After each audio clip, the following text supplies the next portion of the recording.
Alright, what is going on, gamers? Welcome to the very first episode of Gaming's Howl, the gaming talk show in which we talk about all things video games, whether it be news, reviews, and or just gaming history. Just anything and everything related to gaming. I am your host, Graywolf, and today I am joined by guest and old friend of mine, Caesar. Oh, So, just a little bit of a brief history. I am someone who's been gaming since I was about 5 years old. Started off on my dad's NES system. I've been a Nintendo fanboy a bit ever since I was a kid. Transitioned between Nintendo and PlayStation, back and forth for about a good few years until I got hooked on to the Xbox in about 2008, 2009. So, how about you, Caesar? I have been gaming since I could hold a fucking controller. I started out with that Sega, and then I broke that controller, so I moved on to the Nintendo 64. I broke my first controller then, moved on to the GameCube, and then to the Xbox. Unfortunately, I was not a PlayStation gamer until the PlayStation 4 pretty much came out. But now I spend most of my days playing PC games. What's the old saying? PC master race. Once you go to PC, you never go back. Amen. It's like it's funny too, cause even I was someone who was like, oh, I'm never gonna do PC, and then all of a sudden I saw that Halo came to PC, and I'm just like, like I don't have to go full PC master race, but if anything, I can kind of dip my toes into it a bit. Like I can do that, use it as an extension for the Xbox. Imagine watching the Master Chief in 4K. 4K 60 Yes. FPS. So we got a good few things to talk about today. Most recently, as I'm sure anyone who's a gamer has known about, we recently had E3, and boy, I'm just gonna say right now, I loved it. Granted, I mainly watched the Xbox and Bethesda showcase because for anyone who doesn't know, I am a major Xbox and Microsoft fanboy. That being said, I do love Sony. I do love Nintendo. But I don't know. I think it's just for me as I've gotten older, I just went for more mature games, if that's even legit. But yeah, no. So, Caesar, did you actually watch any of the showcases or no? So I watched about halfway through the trailers. I know one specific trailer made fun of literally every other trailer, which was the one for Outer Worlds. And I applaud that company because that was the smartest thing they could have done for this year's E3. Like, no joke, it it was just very very smart. It just nobody's gonna forget Outer Worlds coming out solely because of that trailer. Like it just made fun of everybody else because everybody else put so much effort into theirs. And don't get me wrong, Outer Worlds Oh was yeah, yeah. looked like a Wasn't that the trailer that just made fun of their own like advertising or whatever? It's just like yes, exactly. Where they were like, yeah, and here's the main character. You're not gonna be able to see any of him. You only get the exoskeleton of him. And and here's the world. You're not gonna get any gameplay, but here's the world, the open world that you're most likely not gonna visit in the actual game. Like that had me dying the entire time. I kid you not. I was at work when I saw that, and I'm like, oh my lord. I I didn't even know anything about Outer Worlds, and just because of that trailer, I looked it up, and I'm like, huh, this might be something yeah. that I may be getting in the future. Yeah. Because Outer Worlds, that was a game that came out like what 1 or 2 years ago, I think it was. Like, Yeah, they it's were, very recent. yeah, like they were the same people who were behind like Fallout 76 or something like that. I think the same I creators. think part of the developers, yes, Yeah, they worked on that as well. and it was funny too because I remember and like me, like I'm not someone who really likes to go outside my comfort level in terms of like gaming or what. Well, not comfort, but like I don't really stray too far outside of the known franchises which I play. But I remember Yes. playing the game and like I played it for 10 minutes and I was like yeah, no, I'm bored.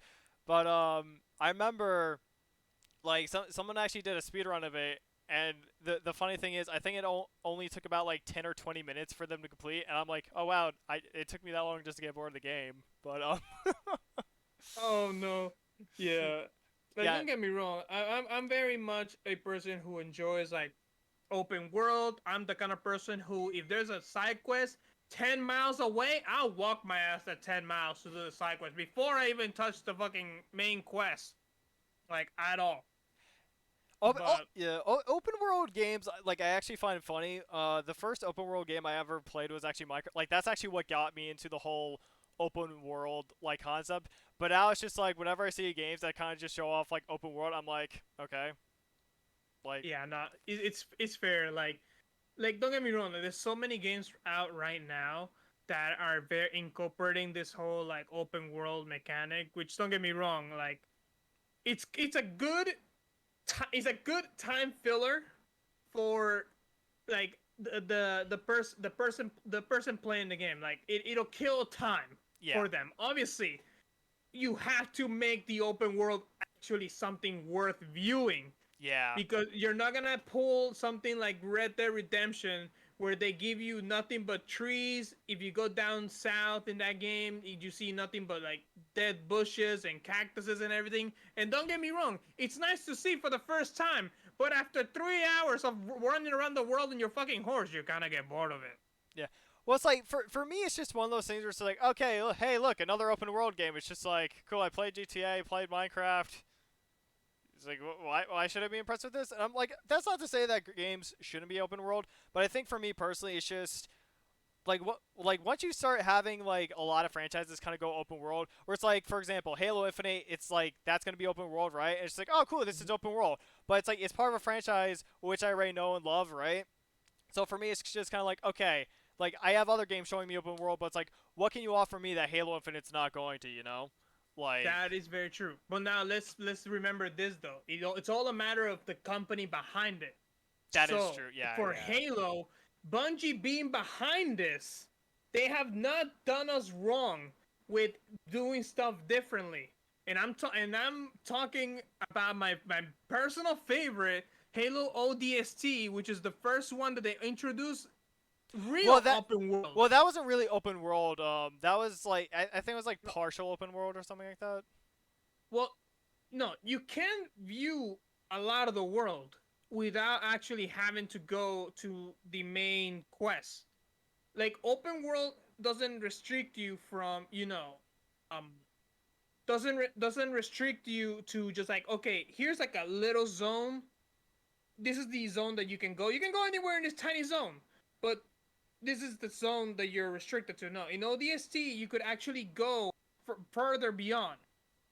But I will say though that you are right in some areas that it did, like it locked you. It put you Yeah. a locked door. It said you can't go through here, and I'm wondering if they obviously if they intentionally did that for you to actually advance the story, or was it that they just don't have nothing behind those walls? I mean, let's be honest. It was also 2009. Like we shouldn't really expect too much from console games back then.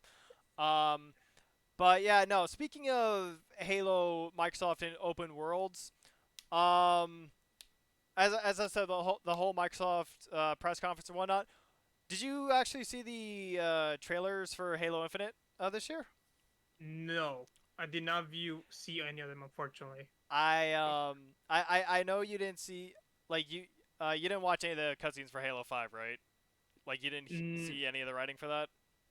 no, not at all, I, unfortunately. I will say this. The writing for Halo Infinite, just from what I've seen of the trailer so far, it is vastly superior. Do you care about spoilers from the trailers at all or no? Not really. So, I so from what we see in the trailer, like trailers, Chief, he's with this pilot who everyone assumes is going to be basically like our bro hammer, like faux hammer from the Halo CE days. But so like after I guess they got caught like in a tractor beam or whatever. Chief like Yeah, jumps out of the Pelican, and like as he's kind of flying through space, Brohammer just goes and says like he's like, "Oh, you have one bullet against an entire army. what do you like? What do you think you're gonna be able to do? And Chief just goes, "It's enough," and he shoots a fusion coil with his only bullet, and like afterwards he grabs another mag, and it's just one of those where it's like these people understand Halo. They have down pat this time. No, so the thing about that is they understand the character they have Yeah, created. Like they know that Master Chief is gonna do everything it takes to defeat the alien forces. It could be either the Flood, it could be the Covenant, it could be the new banished, the Banished. which is basically Like, the new covenant. yeah, I mean, see, essentially, yeah, they're fucking working together. Who gives a damn? Yeah, and But and mhm. then there's the and because of the fact that you didn't see it, there's now a new Cortana model called the Weapon. Oh, Yep, interesting. and the the thing so Master Chief, and this is something which a YouTuber called Hidden Xperia actually brought up for like the last like 8 or 9 years. Chief has basically been mourning the death of Cortana. Like he has not picked up another AI since Halo 4, in which uh, Cortana died because she sacrificed herself to save the Chief and defeat the enemy of Halo 4, right? But in Hmm. this trailer, he takes out his AI chip from the back of his helmet and he gives it to the new Cortana so that she can put herself inside the chip. So this is the first time within like 8 or 9 years where we're seeing Master Chief pick up another AI.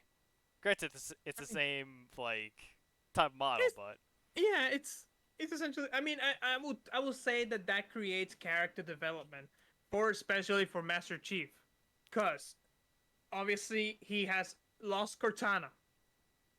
Now he didn't want he chooses himself to not pick up anybody else.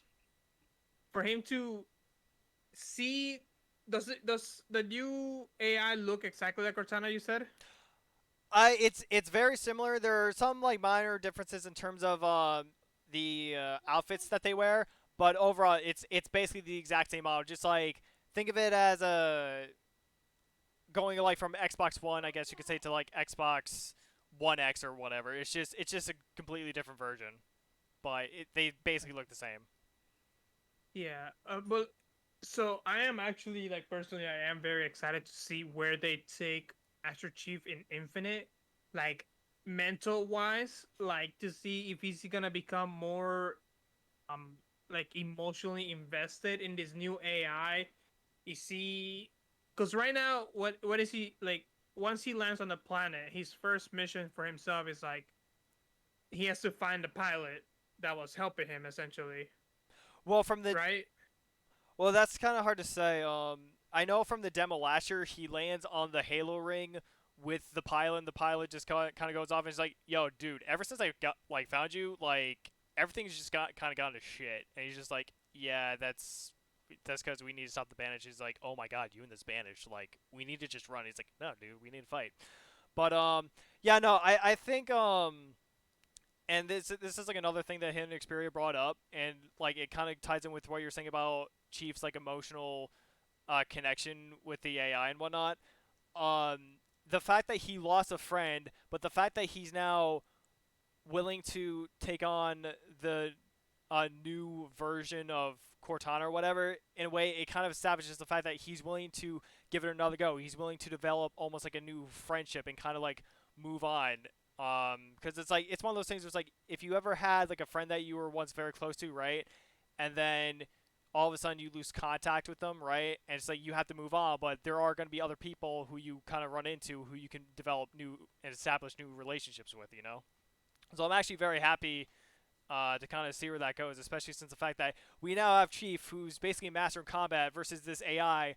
And one of the things that she said is like, oh, well, so it's like, hey, it's like all these routines and whatnot, like they didn't go through. It's just like I don't know what to do. And Chief goes, well, it's like, hey, it's not like the missions always change, and like the fact that he knows that things change in the future, and like he's a veteran and she's basically a rookie. This AI, like I'm actually curious to see how that dynamic will now play out.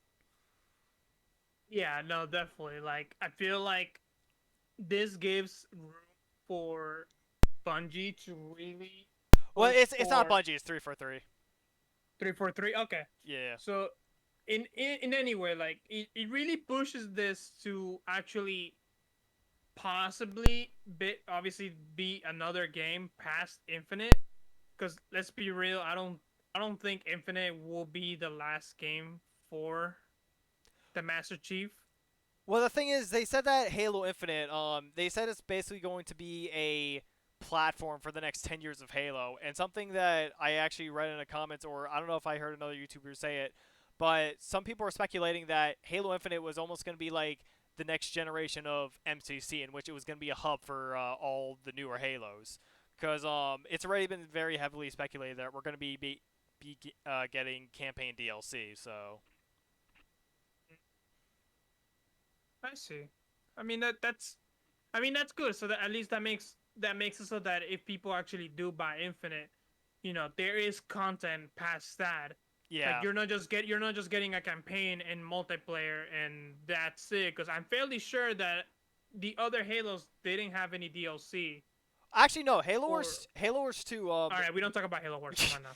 But Halo Wars 2, the RTS game, they that was actually the first game, as far as I'm aware, to actually add any type of campaign DLC. And the thing is, um, one thing that Hidden Xperia had actually mentioned, because he was also talking about the whole E3. I mean, he's a Halo YouTuber, so like, of course, he would talk about the whole Mm-hmm. Halo E3. But one of the things he brought up is how Joe Staten basically mentioned that like, oh, it's like, this is like a chapter of the Master Chief's like story, or like this is Chief's story, right? And I forgot if there's any specific wording he went off of, but right now there's a speculation that or maybe it's confirmed. I'm memory's kind of like fuzzy at the moment, but right now it's kind of speculated that our multiplayer Spartan might actually be coming into the fray and meeting, or like be having a vital role in the Halo universe, sort of like how they did with Halo Reach. Oh, okay. So That's interesting. yeah, no, and honestly, if they do that, that would actually be very interesting. And speaking of the multiplayer, for Halo Infinite, oh my God, the trailer, man, they really love showing off that grapple hook. Yeah, no. I mean, you know that in every single Halo they have introduced something new. Reach, they had power ups. The next game, Halo 4, it had jetpacks. Halo of This Duty. game, now we're down to grapple hooks. Like, Well, it's not down to grapple hooks. They're basically going the same route that Halo 3 did, which is they're just making everything now equipment. Which honestly, I can be all for. I can be all for. Like, I feel like it's gonna have a lot of the like, I don't know why, but for me, like, it looks more like a Reach style of game combined with Halo 3, with Halo 3's equipment and a bit of gameplay, but just not messy hit markers. Um, yeah, the only thing that worries me about like just this direction that they're going to is that it, it's not that it's predictable, but games like, for example, like Call of Duty, who are always releasing a game pretty much every 2 years or even yearly, they have done these things before. Now, I mean, Call of it Duty is also the franchise that just doesn't give a shit if its games are. I mean, yeah, obviously they give a shit because it needs to be in some kind of working condition in order for yes, people to actually buy microtransactions. Um, I'm right on that one. yeah, But it's one of those where Call of Duty, yeah, no, I don't think it's a fair comparison to compare Call of Duty to Halo, because while I will say that Halo 343 have made mistakes in the past, and like I have been a massive hater on them in the like during the last like few years and whatnot, but honestly, with the Master Chief Collection and whatnot, and them just really fixing up that game, and just after everything I've seen with Infinite so far, they've started to earn back my goodwill. Like, I definitely give them at this point the benefit of the doubt. Like, just with everything we've seen, I think they have been listening to the community. I think they're giving the community essentially what they want, and like from what I've seen with the whole battle pass and whatnot, and just the foundations and principles that they're laying out for the game, I think it's very consumer friendly, and I think they're going a very consumer friendly route. I think that's good. yeah. Something which Call of No, Duty doesn't do. Yeah, no, I feel that because obviously everybody. I feel like the time when Call of Duty starts listening to their community more will be the time when people stop buying microtransactions. It'll be literally the time when they've run out of ideas. And I'm fairly sure with the newest one that has come out, I'm fairly sure they're getting to that point. Well, it's like With Halo, the best part about this is that all the games have almost like their own little individual communities.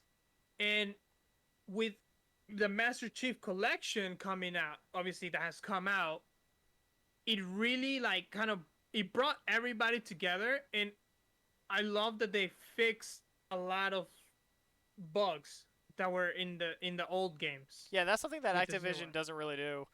Like, No. and that's also another a difference between like how the COD franchise runs things compared to like 343. Like 343 and Microsoft, they were willing to delay Halo Infinite for an entire year just to make sure that the quality of it is good. Call of Duty, they just release it. They don't care if it's broken. Like I remember with Black Ops 4, like back in 2018 or whatever, like there were literally bugs in that game to where like if you're playing the zombies mode, right? If a zombie spawned in, there was actually a chance of crashing. If you shot the zombie, you actually had a chance of crashing. And it's just like, what is this? Like, E- the bugs have gotten that bad. Nah, yeah, but I will say though, they do try to fix things. Obviously, not at the same speed as let's say a company as big as Microsoft. But I have seen, especially with their new BR that obviously it's been out for now with Warzone. Actually, no, I've still been hearing a lot of issues with that. Like there are people saying that like there are still game breaking issues that just have not been resolved, and people have been talking about it for months. But Yeah, I mean, yeah, I know it's hard to say. Some things do get fixed. Some other things, the it'll take a lot of people to start screaming at the company to get it fixed. But it's also another thing that also remember that all the patches cost the company money because people need to work on those things. I don't think people's PS4s or Xbox Ones can take any more patches for Warzone. You weren't wrong. It's just like the game Uh, itself plus Warzone is just like more than the actual hard drive itself now. yeah, Oh no, my fair enough. god. Uh, But it whatchamacallit, but yeah, no, going kind of going back to, reversing to the whole topic of Microsoft and whatever. Something I actually heard, and this is something that actually has me very excited, especially for people who can't get Xbox Series X's or Xbox Series S's right now, is that apparently they're making it so that you know about their whole cloud streaming service or no?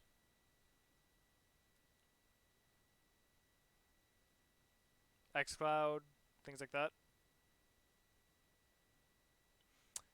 Um, okay, you have to agree. So for those of you who don't know, Microsoft with their whole XCloud service and Game Pass and whatnot. So for those who can't currently get a Series X or a Series S, they're making it, or they're at least trying to make it right now, so that you can actually use XCloud on the older generation of consoles. So you can actually play a Series X game like Halo Infinite, like the Series X version and whatnot. They're making it so that, or they're at least trying to make it so that you can actually stream that to your Xbox One, and you can get that full quality experience, even though you don't actually have like a Series S or a Series X. I'm pretty sure that's what they're doing, unless there's a detail I'm mistaken on. But I do believe that's what they're doing. If memory serves correctly, because yeah, no, I had that article up like just 2 days ago, and I was just like, oh my god! And even the author of the article, um, even they said that it would be a very helpful boost for the Xbox One's lifespan, and considering the fact that not and like considering the fact that apparently a lot of technology is getting hard to acquire nowadays, especially the PS5s. Oh my god, the PS5s! Don't oh even Lord, get me. don't get me started on that stuff. My boss the other day when Do you know how online right now they're doing like a queue for you to get into the queue for you to buy a PlayStation Wait, essentially? there's now a queue for the queue. Oh Yes. my god. There's a queue for you to actually get into the store for you to then add a PlayStation to your cart, which I found the most hilarious thing. But it's That's funny. just The other day, disgusting but hilarious. yes, it's. I mean, it's a very good console, and compared to the new Xbox, yeah, you might as well do it. Like, It's one of those things where it's like part of me originally did want to get a PS5, right?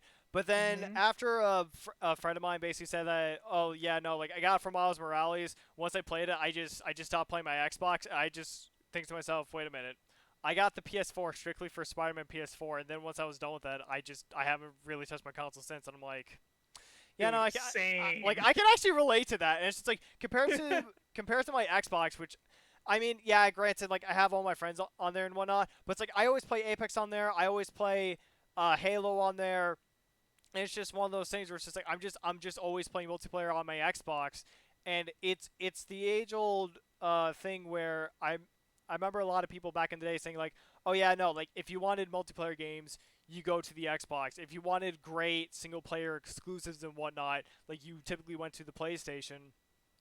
And it's one of those where as much as I would kind of want to play the PlayStation games, honestly at this point, like I could just look the videos up on YouTube, just get the story. Um, but the reason though, what really now prevented me from getting a PS5 is, but besides the fact that it's like I would never really play because before I was just like, oh, it's like even if I don't like really play, I can always just get a sealed factory like edition or whatever, like a sealed console just for the sake of like collecting, right? Yeah, no. mm-hmm. So, and I believe I brought this up in your stream before, but the fact that they have an internal CMOS battery that once it goes dead, and if you're unless you're connected to the PlayStation Network, you can't play any games, even if you have the physical disc. Yeah, I mean, I'm sorry, that's just it's, dumb. That's just really stupid. I mean, I don't know why did they opted into this. Like when you buy a console, you buy it to last you at least 5 years. I mean, I'm paying like goddamn $400, $500 for this goddamn thing, For which I'm gonna be for spending tens of thousands of hours on. So for yeah, it would help. So yeah, for like most people like that work, let's say a week, they make maybe $600 working a minimum wage job, right? yeah, You're spending literally your entire paycheck. Actually, not almost entirely. Your entire paycheck, because you're not just getting the console. for me it's You like need two to weeks get a paycheck. fucking game. Yeah, for me it's like a 2 week paycheck. Yeah, like it's like I'll never like. Don't get me wrong. The PlayStation 5, it's amazing graphics wise, power wise. You know, Yeah, no. Again, awesome, I would awesome I would console. love to get a place like and it's one of those where, again, like I would never deny, being an Xbox and Microsoft fanboy. But I grew up on the PlayStation. I had the PS1. I had the PS2. I got the PS3, and I specifically got the PS4 specifically for Spider-Man. So it's like it's not like I'm against PlayStation at all. It's just like right now, just I'm just very grounded on the Xbox network. You know. Yeah, I feel that. Um, and it's just like it's one of those things where it's just like if I'm gonna be spending about $500 for a goddamn router, essentially, like I'm watching it for. I'm getting a $500 Blu-ray player. I mean that was a PS2 back in the day or the PS3. Well, actually no, with the PS3 you're spending like goddamn $600 for that Yes, goddamn Blu-ray player. and that only came with one controller But and no game. but yeah, no, but like even with the PS5, just like I wanna be able to see that dashboard like on my TV because it looks so sleek, it looks so clean, and I love it. It's like, and that's one of the reasons I genuinely love Yeah. consoles is because I love seeing the dashboard. Because like as much as computers may be very good for gaming, let's face it, they all have the same freaking dashboard if you want to call it that for them. Like you have all the icons and whatnot, but the thing is with consoles, they always have just that unique artistic style that just I feel like really can't be replicated. And it's just like it's so nice to see, and it's like it's fresh, you know. It's always I just mean, fresh. yeah, it's fresh for like maybe the first couple months, but don't try to start comparing it to PC because I at least my background I can change it every couple of months. Yeah, but that's You're just limited to that. what the console gives you, Okay, to be fair, it's like and I don't have to pay for my backgrounds. You do. actually no, I don't. I can just upload custom backgrounds to the Xbox One. What the fudge? Yeah, they finally added that feature. But Wow. yeah, Took I a long know. time. But in terms of getting tired of backgrounds every couple months, yeah, no, you didn't even have time to get tired of the backgrounds because Microsoft, with like over the last like 7 or so years, they basically changed it out like every like 5 months or something like that. The new background's like, oh hey, guess what? We're updating our background. Oh hey, we're updating our background. And it's just like they're like I think I have Like I like don't know where my four options are anymore. like I literally have like 4 or 5 videos on my channel just dedicated to the Xbox dashboards because they always got updated, not upgraded, updated. It was like one of those things where it's like, okay, you know what, this is gaming history, so I want to see about recording it and archiving it just for the sake of preservation, right? But yeah, no, just like I can't even remember half those dashboards. I Dude, the gotta be real. 69th updated. I don't remember my dashboard anymore. Shit, how do I access my friends list now? God damn it. How do Dude, I turn off my console? no, I just one of my favorite features back in like 2013, 2014, back when you had to connect with the Xbox One, right? Where it's like if you're in a Skype call with someone or like a Discord call, right? Um, and someone just said like, "Oh, Xbox, turn off," and like your Xbox would just listen to the speaker. It's like, "You son of a bitch, I hate you." It's like cancel. No, Xbox, turn off. Cancel. Xbox, turn. It's like just okay. Now I'm muting the speaker. Stop talking. Yeah, my friend actually managed to get me a couple times on that, and I'm like, you, god damn it. No, Now I have to wait for the 5 minute boot up. Yep, I've done that before too. To other people. It's fun. But now, in E3, there was other games that did come out as well that got announced. Flight Simulator, I'm actually looking forward to. Flight Simulator. They already didn't. Wasn't there one already out already? So they released the PC version, but they were also going to release it to console, but it took them basically because again, like from what I've been hearing, what they're doing is that they're going to be making it I think like 14, it's either like 1080, no, it's like 4K. It's around the high definition range, but it's like it's going to be at 30 frames per second, right? And on Twitter, apparently, like everyone was giving the game like crap or whatever. It's like, oh, it's like you can't even run this game at 60, and people are like, dude, even people with like beastly gaming computers are having like frame rate issues. Like, this thing is no joke. I mean, when it comes to simulators, and especially because Microsoft is behind this one as well, it is very detailed, and not just in the cabin in your fucking airplane. We're talking the actual world around where if you actually flew, let's say, on top of New York, I might be able to see your house from Yeah, the no, top. that was like the main comment everyone like kept giving in like the trailers and gameplay videos. They're like, oh yeah, no, I just can't wait to fly over my own house and like crash into it or something. Lord. No, but, you know, like those kinds of games are really they're very interesting, especially if they eventually incorporate VR to those kinds of things. Oh my god, dude, I can't. Imagine actually being able to learn to fly a plane from the comfort of your living room. Well, I know that Like, they have. I believe that they do have like very sophisticated controllers because they do have different control options for Flight Simulator. One where it's like very basic and there's like no required knowledge of like how to work an interplane whatsoever. And then they have mhm. the stupid like uh high veteran mode or whatever you want to call it, where it's like, oh hey, turn this knob like once you hit a certain altitude, and then flip these switches. It's like, oh my god, I'm He's trying to. like, turn knob 345. What the fuck is that one? He looks all You over the have fucking dropped one cabin. knot. You now need to press like 5 different switches and turn like 3 different knobs. It's like I do not have an education high enough to qualify me to do this shit. Like what? It's fair, but but the thing about it though is like it's not.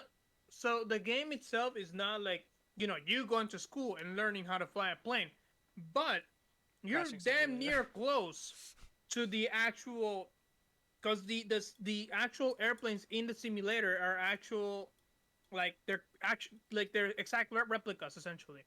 Yeah, no, I believe So that. so technically, if you get really good at the game, if you ever in a situation in real life, and I don't suggest anybody do this unless you actually have gone to school or anything like that, but if the plane is going down, you might actually be able to get up from your chair and be like, hey, I played this game for so and so amount of hours. I could fly this thing. One of my favorite scenes from a movie ever, and I don't know if it was like called Snakes on a Plane or whatever, right? But it was just like, oh, it's like, yeah, no, this guy's a pilot. It's like, really? It's like, what have you piloted? It's like, well, I played this game or whatever. It's like, wait, this is a video game? It's like, yeah, but I got all the high scores. Oh, oh, yes, yes. No, you're thinking of Snakes on a Plane. Yes, Yeah. yeah. It's like, oh, it's just like, I played this. It's like, oh, like I did the simulator. It's like, this simulator is a video game. It's like, yeah, but I got all the high score, and everyone's just like, oh god. And they're like, you didn't mention this. It's fine. My big brother used to do it for me, but I'm fine. It's like, I he's an got expert this. pilot. It's like, oh, Wait, that was a game. Oh god. yeah. 3, 2, 1, kiss your asses goodbye. Um, yeah, and then there are the other games. Breath of the Wild 2. That was a game I know that people definitely lost their shit on. Oh my god. Don't get me wrong. When people, I don't know why, always underestimate Nintendo. No, And Nintendo, they always pump out golden games. No, but the thing about it is like everybody goes in with low expectations from Nintendo, and then they just like fucking blow the shit out of the park. Except for a couple of things they released, but we'll get to those in a minute. But Breath of the Wild 2, that I personally did not think was gonna be an actual release because of how big of a game Breath of the Wild 1 is. I actually never played Breath of the Wild 1. Like, it's one of those, like, I respect The Legend of Zelda for what it is, even if I don't Yes. play it. It's like, it's sort of like, and I kind of also have the same sentiment with, like, Resident Evil 7, right? Where it's just like, that kind of game I just felt like wasn't for me, but I could tell just from what I saw that it was a good game. You Like know? they're games that if you have gone through like the GameCube or like the Nintendo 64 or like the Super Nintendo, you know these games. You've seen them before, and Yeah. you You and respect them. You have respect for the you franchise. respect them. Yes, and especially now with Breath of the Wild 2, like I just expect a lot out of this game because of how great the first one was. Like it, I'm expecting a lot out of this game. I just kind of wonder if they're gonna make it so that your sword doesn't break after like 5 hits this time. No, that's still happening. Don't worry. Oh god. Yeah, no, because it was funny because like I even asked my sister if she was planning to get Breath of the Wild 2 or whatever, and she's like, it's like maybe like if they fix that system with the whole sword thing where it's like it breaks after 5 hits, maybe, but it's like yeah, and I'm like yeah, no, it's like I can feel that, but But it is different from the previous games where they were all like, "Oh, hey, I got the Master Sword. I don't need to worry about durability on this thing. So I'm just gonna kill everything with the same sword I had the entire game." And don't get me wrong, it is pretty iconic when you get the Master Sword, but it does get kind of boring after the third playthrough of just being like, "Oh, I'm still using the exact same." yeah, well, it's Sword. like I get it. They want to make it so that it switches up, so it's like it doesn't get overly repetitive. Although I think the whole like like you're constantly needing to force shit, like in that sense, I would argue that does. But I mean, I think it's just one of those like if you're able to deal with it, you're able to deal with it. If not, it's like whatever. I mean, as I said before, the Zelda franchise, it's always been a franchise I respected, even if I've never really took the time to play it again. I'm just focused on other things. Also, I never really grew up with it, you know? Like I knew of it, but I never Feel grew that. up with it. Yeah, I'm on the same boat where like the iconic like Ocarina of Time or what's fudge, I forget some of the like there's a lot of Mario Zelda games that are 64. pretty iconic that everybody says you need to play this. They're like this is like the best game. The right? pinnacle And of video games. exactly, and I've seen a lot of playthroughs for all these games, especially from GDQ or just general streamers doing speedruns of the games. Like I've seen all these games, and I never myself played any of them. But damn right, I have a respect for all those games. My favorite kind of speedruns are I still do watch GDQ, especially when it comes to like games I know and whatnot. Other games, it's just like Mm-hmm. okay, like I watch them for a bit, but like if I don't really know all that much about them, it's like do I care? No, but it's like okay, it's like I'll just watch it for a bit or whatever, because hey, maybe I'll see an interesting glitch or whatever that makes me go like holy, you know. Uh, But I think my favorite speedruns right now are the ones they post on YouTube where it's like developers react to this speedrun, and it's just like you just hear like how the developers react. And it's just like it's just golden. Like I remember watching a Doom Eternal, like developers react to Doom Eternal, right? And like there's apparently a glitch or whatever where like if you on PC, if you hook the or if you set the jump button to the downward mouse scroll or whatever, and it's like if you have a high frame rate PC, and if you go into like a corner or whatever and you spam it, like you get trapped in the colliders or collisions or something like that, and it just like it shoots you straight up in the air. So the player goes like next to like a trash can, right? And like you just see all the developers go like, "Uh oh," right? And you just like shoots right up in the air, and someone's just like, "It's like who put that trash can there?" oh no, no, but definitely Credit to the like skybox artists. funny thing. I got a Nintendo Switch for Breath of the Wild 1, and could you guess how many hours I have in that game? 100 to 200. I have less than 20 minutes in that game.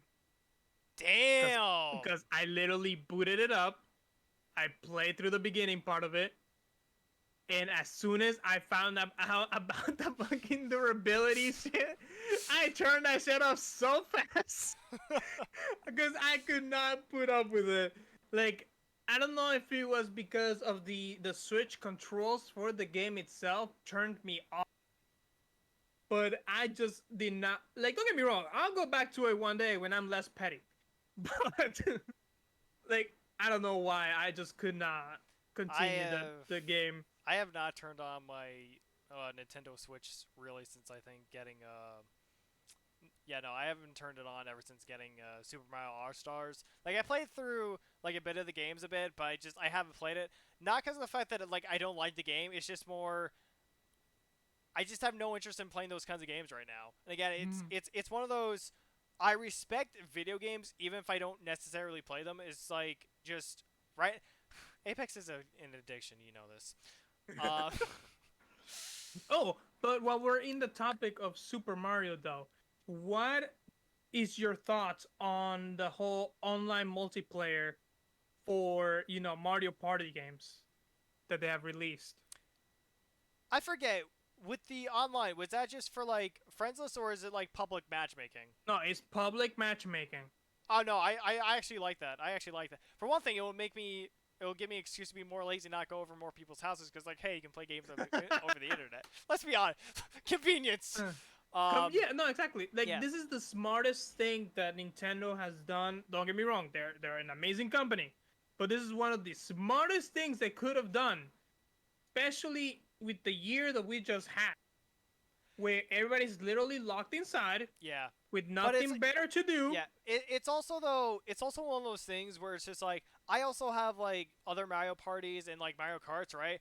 But it's one of those I've always considered a lot of the Mario games, especially like Smash Brothers, Mario Kart, Mario Party, those are party games. And it's like unless you have people to play with, I feel like they're just honestly not as fun, you know? Person, do you have friends? Let's be real. I have an Xbox Exactly. friends That's what I list. thought. Now shut up. You don't have friends. No, but it is a very smart thing that they have done. That they added the multiplayer to make it so that everybody can play, have somebody to play. Obviously, I was just joking. That You hurt my y- feelings. shut up. Nobody cares about your feelings. We're on the internet, bitch.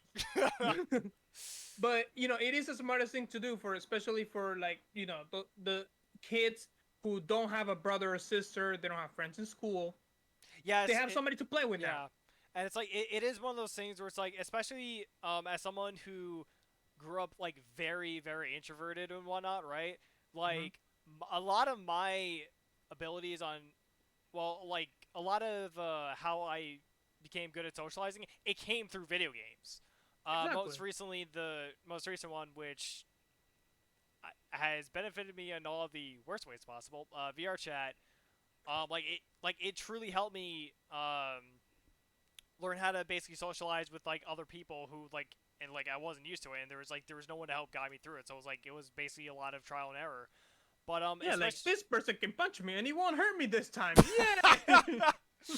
but yeah, no, just the whole concept of like giving, especially kids who like are growing up on Nintendo, just giving them the availability to kind of like play with other people around the world. And it's like you know how other players like act online or whatever. Like when you meet someone who's like chill or whatever, and they kind of like move the character back and forth really quick, right? It kind of like delivers its own language and whatnot.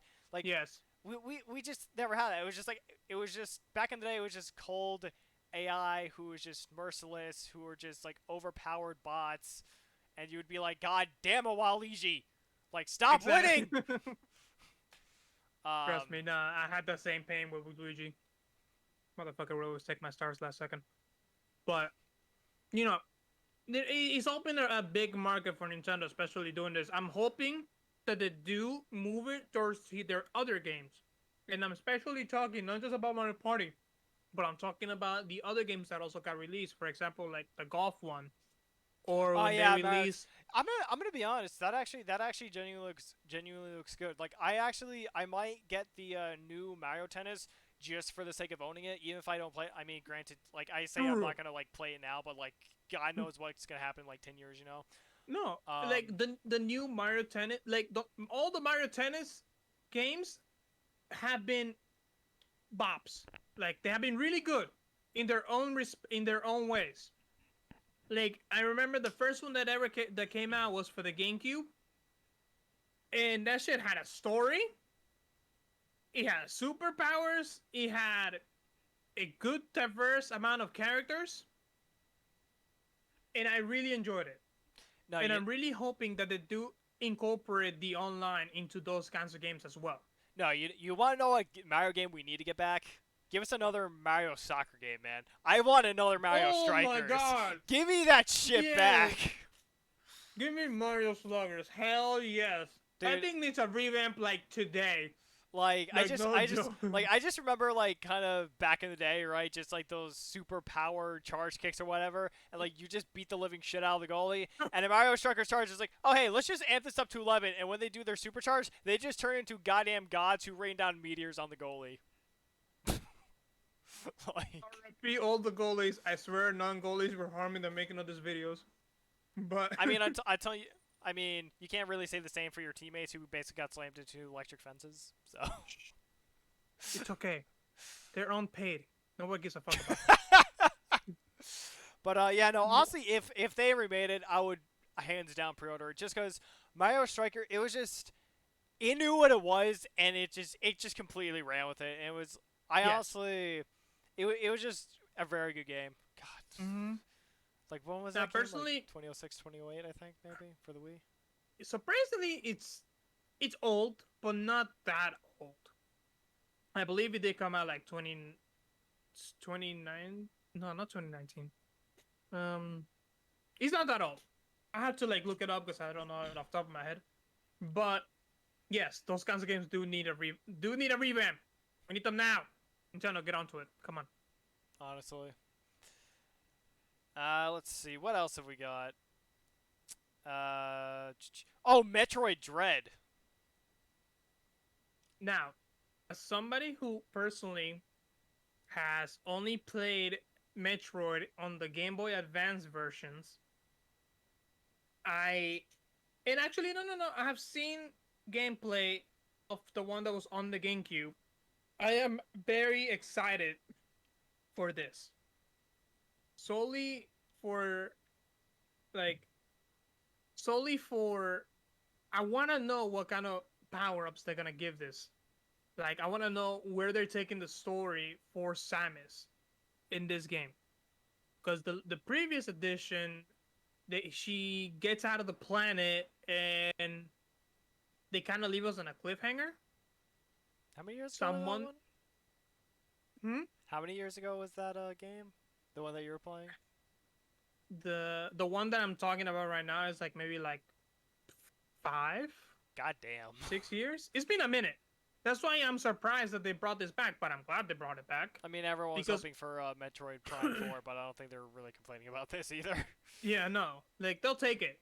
Like the Metroid fan base will literally take anything that has their Metroid name on the front as long as it's playable and it does. And from the trailer, you know, it does look like that they have they have enhanced the graphics, obviously, Yeah. and I am very excited for it. Yeah, it's gonna be one of those games where it's like, I might pick it up again. It's one of those franchises where it's like I respect it for what it is, even if I don't necessarily play it. So like Mm-hmm. I'll like if it goes on sale in a couple of years or whatever, and it gets cheaper, I'll definitely think about it. It's I'm at kind of an age where it's like I want to collect games a bit, like from especially from the core franchise. Again, you're not gonna have enough time to play everything, but especially with like digital now becoming so mainstream, like I feel like I feel like just now the physical copies they're gonna become the new uh like legendary editions eventually, you know? The comedies, like something that everybody wants, but they can't really fucking find Yeah. because they're limited edition essentially. Like Yeah. a lot of games have been doing that a lot right now, where they're like, "Oh, you can get it the digital edition, which will be cheaper, but if you spend $10 more, we'll send you a physical copy." Because why the fuck anybody would want that? But I like the ones that commit the grave sin of like, oh hey, we'll send you the box and then we'll send you the game code, and it's just like that no, just send me the actual physical game in the box. exactly, like I don't understand why. Like, who decided this? Who decided that this was like?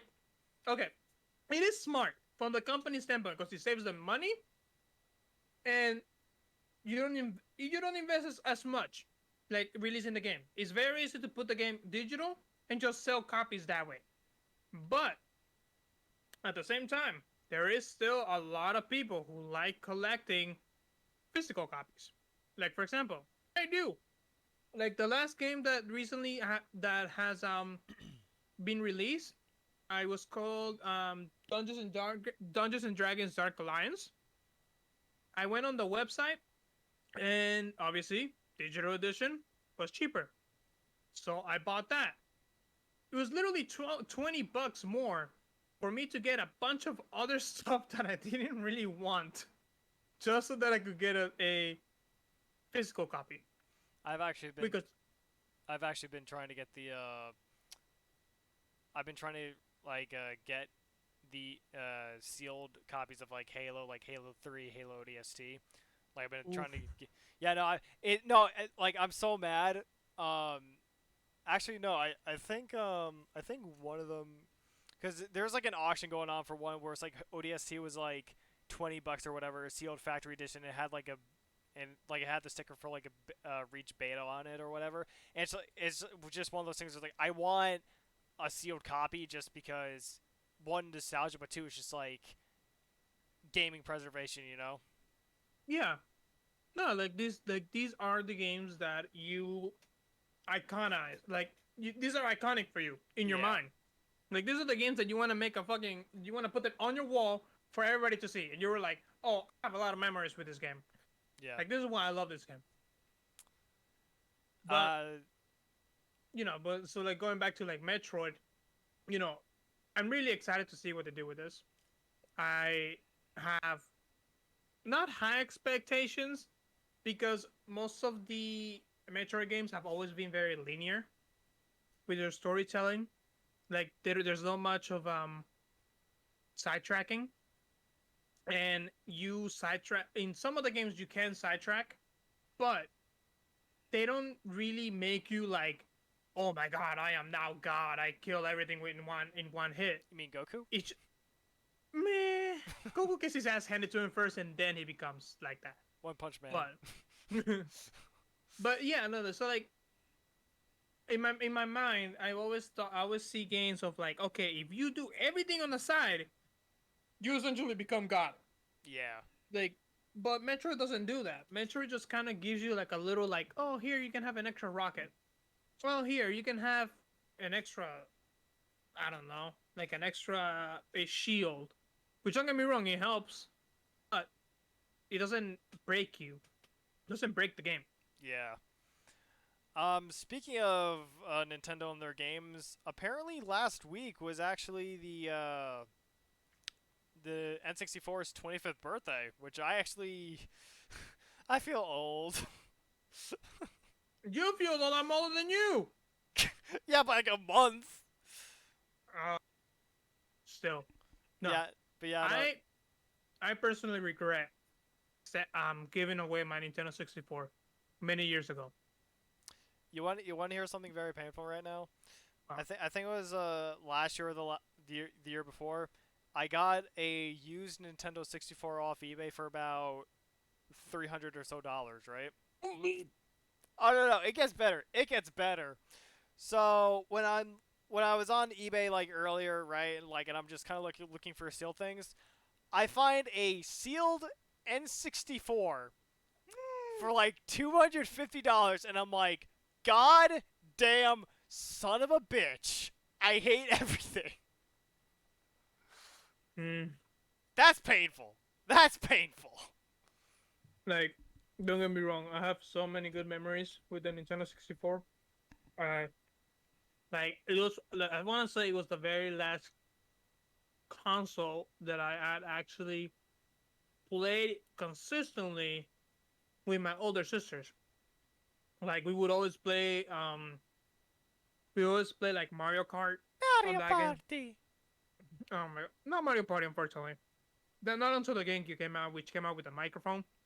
But Like it too. Sushi. oh my god, don't get me started on that thing. That mic would not. You know how hard it is to speak Spanish into a microphone and have it try to understand you when the game is in English. Like it's really like the accent doesn't help. But Feels bad. Man. like the yeah, so Nintendo 64, like just playing Mario Kart on Nintendo 64 is such a throwback for me. That's why I love all the Mario Kart games, even though some like the ones for the Switch and the Nintendo Wii U I didn't personally get, but they're always been an experience for me. If I were to ever get rid of any of my consoles, I definitely think Wii U would be one of them. Oh yeah, Just 100%. it's Same here. just because it's not the fact that I hate the Wii U at all, but I have just no personal attachment to it. Like as opposed to like the Exactly. N64, the Nintendo GameCube, the Nintendo Wii, and even with the Switch, like maybe I would give it up one day. But I feel like for me, it has a lot more. It just has more than Wii U, but even still, it's not as strong as the others. And even the Xbox One is just like it's just a giant fucking cable box. Literally, and you know this. I only got the Nintendo Wii U for Smash. Yeah, no, that's Literally. yeah. For me, it was like Smash and I think like Mario Kart 8. Like, but even then, like I can get Mario Kart 8 on the Switch, so it's just like Yeah, exactly. And it's like you said, I don't have any attachment to this console. I feel like, don't get me wrong, the Nintendo Wii U has some good games, but they were not. I feel like the Nintendo Wii U was not released at the right time. Or well, it also just had horrible marketing. no, Nintendo never does bad with their marketing. Let's be real. No, apparently Like, from what I heard, like everything with the Wii U and whatnot, apparently like when they first introduced it, they're oh, it's like, is it just a console add-on? Is it like just a newer version? Like they didn't know it was like a completely different console. Like, and they're like, oh, like who is this marketed towards or whatever. fair enough. But then also like, do you also remember that once the Switch came out and you compare that to the Wii U literally It fell off a It, cliff. it fell off the cliff. You don't even know what the fuck the Wii U was. I literally most of the time when like I'm talking to some other people about the gaming consoles, What's a Wii U? I literally skip over the Wii U because I never played any of the games on it except for like Smash, and I only really played it for like a week. Yeah, no, I just remember when the Switch got announced or whatever. Like a lot of people were like shitting on it, being like oh, it's like why? It's like this is basically just a tablet. Like no one's ever gonna want to play this. Oh my god, did those comments not age well at all? No, but also the one thing that kind of like revived the Nintendo Wii U a little bit was the modding community Yeah, when it came to games like Smash. Being able to add your own skins, sometimes your own characters. Like it revived it for a hot minute. that's what But then the Switch came out. Project. Yeah, no, that's what actually Project M did to Smash Brothers Brawl on the Wii. You remember that? Yeah, they try to bring it back up, and it's like, oh, this is great. And then Nintendo was like, no, bad people for having dreams. Yeah, It's like slap that shit out guys, of there. we want you to enjoy your games, but we don't want you to enjoy your games. We want you to enjoy your games, but you pay us, not for free. Again, What's wrong with you? Nintendo. I always praise Nintendo for having very good video games and whatnot. But god damn, they're so out of touch with other spaces, like just other areas are really out of touch and just out of date. You know? I feel like Nintendo right now is in a mentality of that if it ain't broken, don't fix it. I mean, and to an extent, It I can definitely respect that. Um, and I do too. Like they have the money to blow. We can't deny that. no, that's Microsoft. No, they Who's both just do. Nintendo literally can release the crappiest Mario game, and people will buy it. well, I mean, to be honest, there also are a lot of Nintendo fanboys who just attack anyone who just criticizes the game. Which, like, I mean, again, don't get me wrong. Like, I'm also a Nintendo like fan, and I really enjoy Nintendo. Hmm. But like, even I know that their games aren't like god status, where it's like they're completely immune to criticism and whatnot. Exactly. Yeah. Um, No, they always their games are very linear, and they're simple. um, They're very they're simple. simple. They're simple, but that's because they're marketed towards younger audiences. Yeah. Obviously, us who are in our late 20s, unfortunately, sad face. Pokemon Um, marketed towards children, actual audience, teenagers and adults. Call of Duty target audience. Adults, actual audience, children. children. Yeah, it's like where did everybody go wrong here? Um, like, Speaking of studios having lots of money and whatnot, apparently there's now a lot of speculation that Microsoft's next acquisition, and I don't know if you kept up with that, how they've been purchasing studios left and right, now have like hmm 23 studios. Apparently, yep. there a lot of people were talking about how their next acquisition was actually plastered all over like E3 and whatnot. Um, and from what I've been hearing, apparently, they apparently want to try and release a new AAA game, or just if not a new game, every single quarter. I mean, don't get me wrong. That's If ballsy as shit. That's ballsy. uh, but if you have the manpower to do it, Oh yeah. which clearly they do, because they have bought so many fucking studios. I mean, it's Microsoft. They have all the money in the world. Now, Yeah. the real question is, do you think that they would actually be able to accomplish something like that? With the amount of manpower that they have put in their payroll, I do believe that they could. Because what happens is you do stuff like you assign different sections of a video game to different companies. So this way not one company gets overwhelmed with the date Yeah, quota. because I do So know, because I do know that they are going full in on gaming, and even CEO Satya Nadella, even he said that Microsoft was like all in on gaming and whatnot. And considering the fact that they said that they were gonna be continuing to create hardware devices, because there's actually an article I forgot where. You figure with all the gaming news I put in my Discord that I would actually remember. It's okay. I'm sure you put it in the description in this video.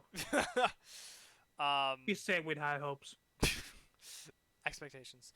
But Hmm. like I remember reading an article and they were talking about how Microsoft was actually seeing about inputting the Xbox app into smart TVs now, just because of the fact that they don't really care too much about console sales anymore. Which honestly, let's face it, they really don't. They No. just want people to get on Game Pass. Yes. And don't get me wrong, Game Pass is the best deal anybody can get, and this is not an advertisement.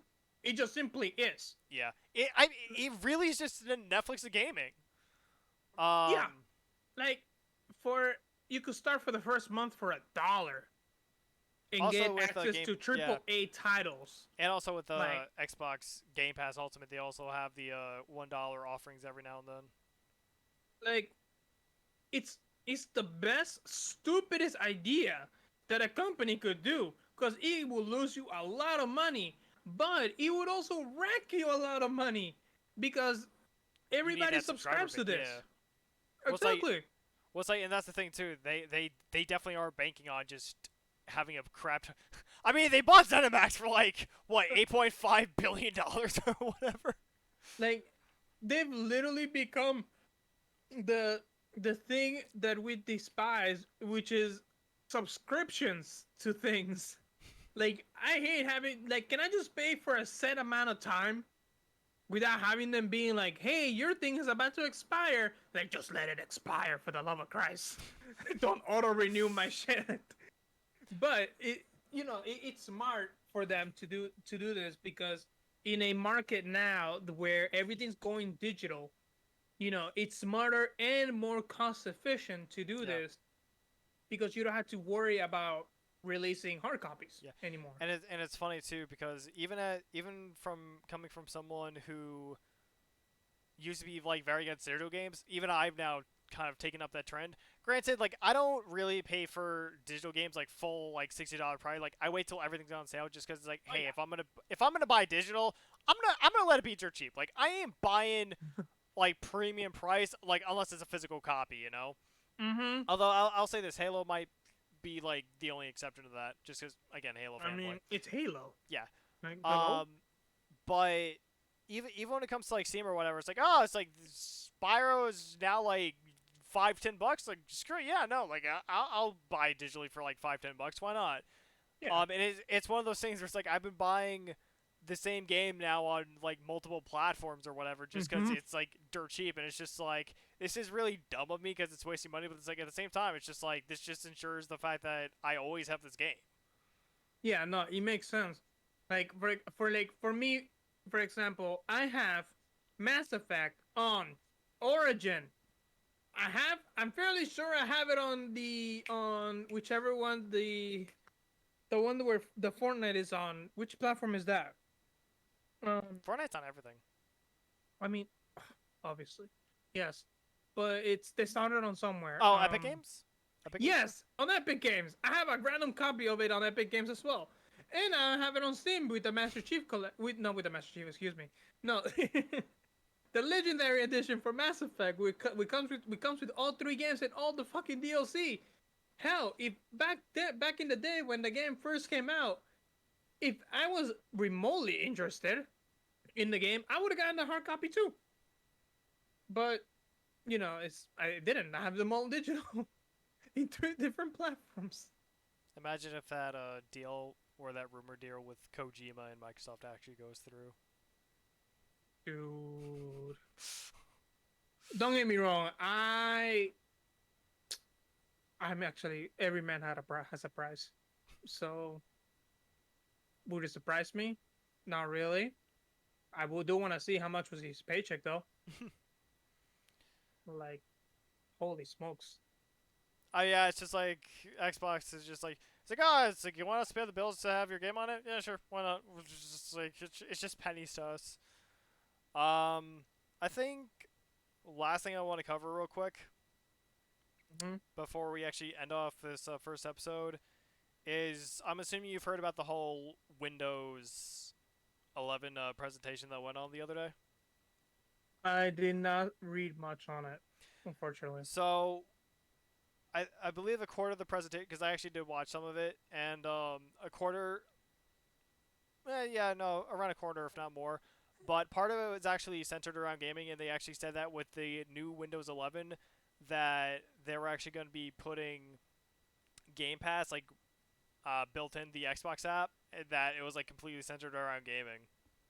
I Like, mean, Loki, it does not surprise me. Because guess what? It's run by Windows, and where those Windows come from? Microsoft. So it's just it's a win-win. yeah. Honestly, it's I honestly just find it nice. Like, I'm just like I'm excited for everything that's going to be going on in Windows, but the fact and actually there's like more to it where it's like I think they said that you could like put on they're gonna like allow the Android store I think on Microsoft. I might be wrong with that. If my memory is just like not being accurate.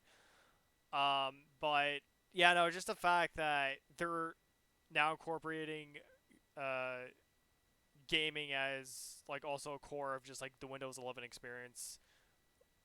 Like Like, Microsoft, they are committed to gaming this generation.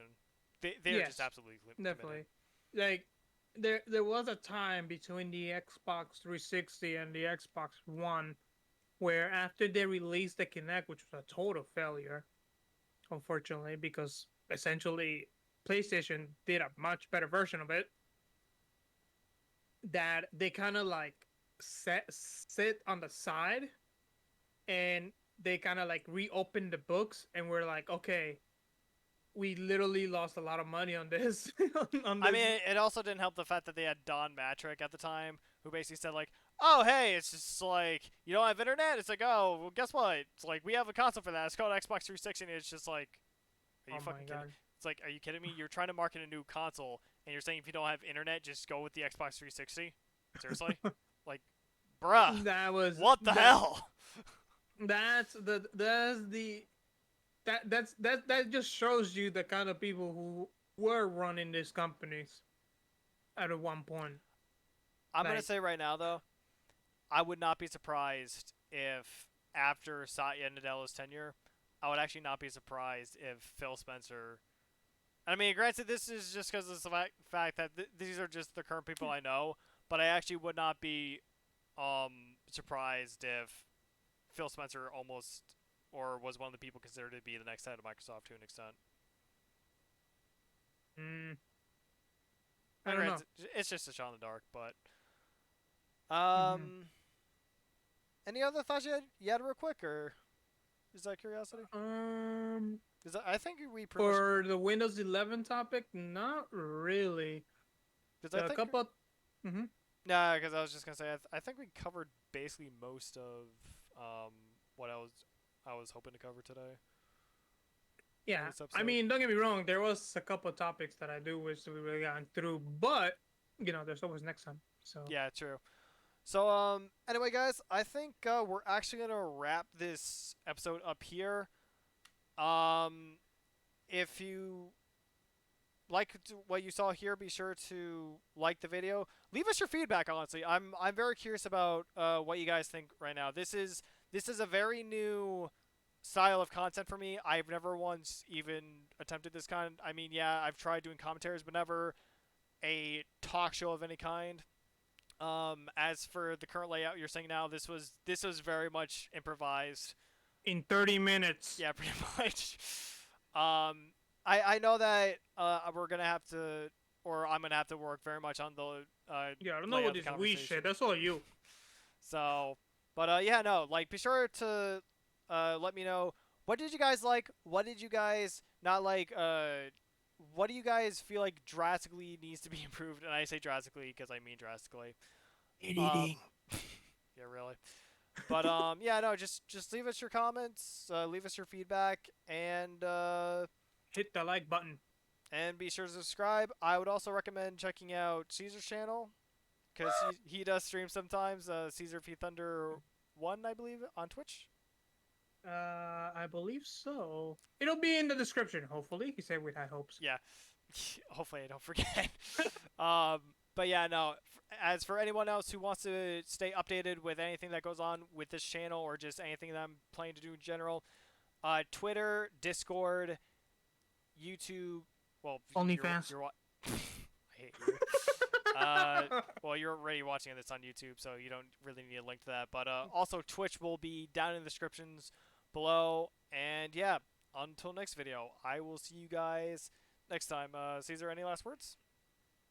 Goodbye, motherfuckers. Till next time, everyone. Till next episode.